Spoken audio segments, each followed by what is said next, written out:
Hey there and welcome to today's coffee Q&A. Today we are answering the question, should you exercise or should you rest on your period? If you're new to the channel, my name is Katie. I'm a dietitian and personal trainer, and I'm here to help you ditch diets and have a healthier relationship with food and fitness. So if that interests you, definitely hit the subscribe button below. All right, so let's dive into today's question, which is, can you please do a video on exercise when you're on your period? TMI, I'm on day 2 of my period and it's very heavy and painful. And today is supposed to be my 30 minutes of cardio day, but I hurt so bad. Should I just take a rest day or do a walk? What should I do? I think this is a wonderful question, and I honestly almost did a video on it in the past, but then I was worried, and I think it's just a great question, but one that we're afraid to talk about because periods are kind of, all sorts of stigma around periods. But hey, I am all for breaking stigmas on this channel and talking about periods because I've had a little experience in my lifetime as a menstruator myself. So I am definitely not ashamed to answer this question with you. So you're saying that it is day 2 of your period and you kind of have a planned schedule for your exercise, but you're not totally feeling it. Typically on days 1 and 2 of your period, you're gonna feel the most intense cramping. I don't wanna speak generally because there's so many women and so many menstruators out there on this earth that it's really hard to just speak for everybody. But typically what I find is day 1 and day 2 are the worst. So if you were feeling bad, skip exercise on day 1 and day 2 and get more rest. Rest is the most important prescription that I could give you for your period. It's so essential. And I noticed that on the week of my period, I sleep like 10 hours a night. It's some insane number like that, but I really feel like my body needs it, and it really, really helps me and kind of determines my mood for the day. So if I get a lot less sleep, I'm so much more cranky and definitely feeling the cramps a little bit harder, feeling the symptoms of PMS harder. So to circle back to your question, you can skip day 1 for sure. Day 2, if you're still feeling bad, you can also skip. I would focus on rest.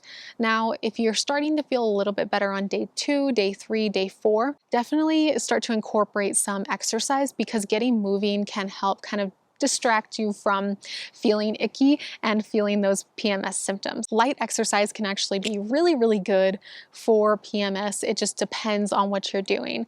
So typically what I would recommend in terms of types of exercise is focusing on walking, like you mentioned, something that's a light cardio, not running, because bouncing around and doing all that can hurt in a lot of different places on the body. So I wouldn't recommend that, and it can also kind of make cramping a little bit worse. Make sure you're definitely staying away from caffeinated beverages, whether that be like pre-workouts or coffee or any of those things, especially on the first 3 days of your period, because that's going to make your cramping worse as well. Anything like HIIT workouts or inverted poses in yoga can also be something that's counterproductive to you feeling better, so skip those. But I do recommend specific exercises like yoga for your period. Yoga with Adriene has a great video on that, and I plan to do some on this channel as well, some kind of menstruator stretches, if you will. Yoga is great. I just want to clarify that. It's just not doing as many inverted poses and focusing in on the restorative yoga versus the more active styles of yoga. I would also recommend, and this is just from personal experience, focusing in on your arm workouts, maybe focusing in on legs, but not focusing so much on core. I find that when I do too many exercises that involve any type of bouncing, core activity, or tensing up your core in any way, shape, or form, it can make my cramps worse.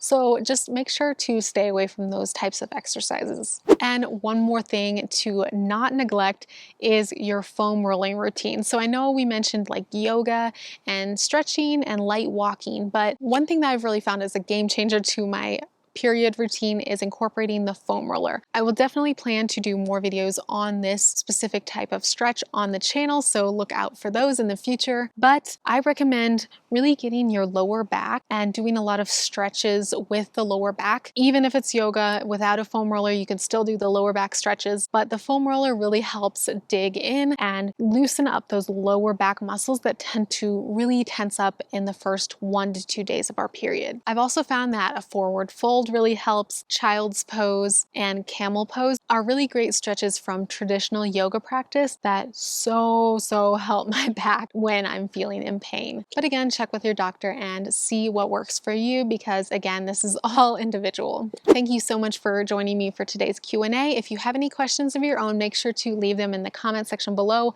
I love hearing your questions and I love answering them in videos like this one, so make sure to ask away in the comment section. Thanks so much for hanging out with me on today's coffee Q&A, and I will leave some videos that you might like in the end card and in the description box below. Hope you have an amazing day, and I will see you in the next video. Bye guys.